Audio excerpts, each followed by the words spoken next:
Voilà, pour la question 1, non, pas de problème, hein, c'est un prisme droit à base triangulaire, hein, donc ces deux faces sont parallèles et sont superposables, et puis les faces latérales sont des rectangles.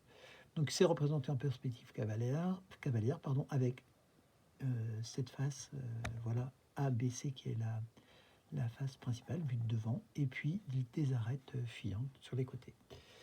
Donc les triangles, ce sont les bases, et qui sont parallèles entre elles.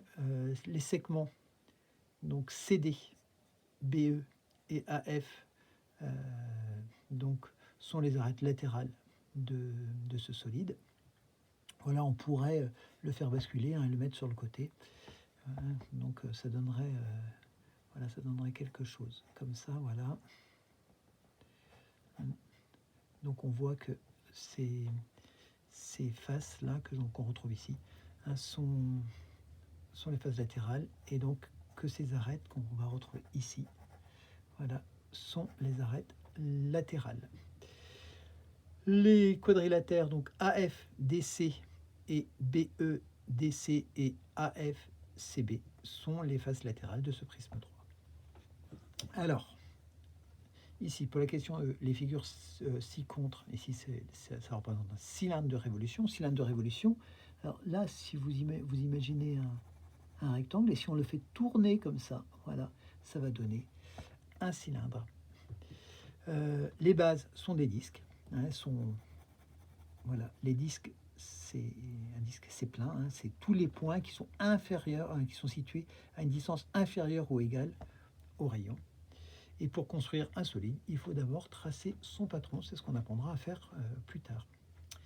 Alors ici, j'ai complété le tableau.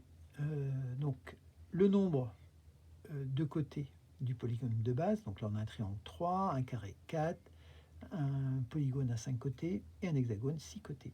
Si je compte le nombre d'arêtes, ici, je vais en avoir 1, 2, 3, 4, 5, 6, 7, 8, 9. Là, on en aura 12, 15 et 18.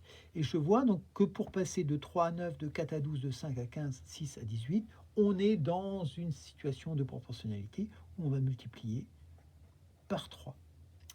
Voilà.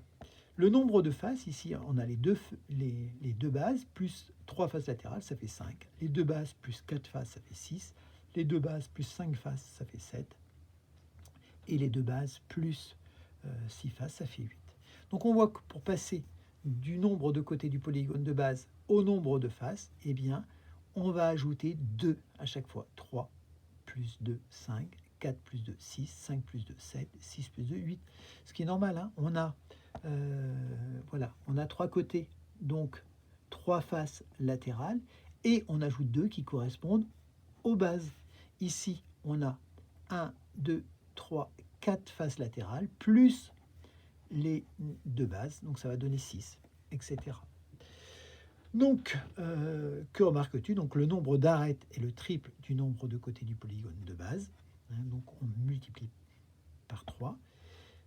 Complète la ligne nombre de faces, donc c'est ce qu'on a fait. Le nombre est-il proportionnel? Eh bien non, puisque pour passer de 3 à 5 ou de 6 à 8, eh bien, c'est pas proportionnel. Alors, on peut prendre aussi dans l'autre sens. Pour passer de 6 à 3, ben, je vais diviser par 2.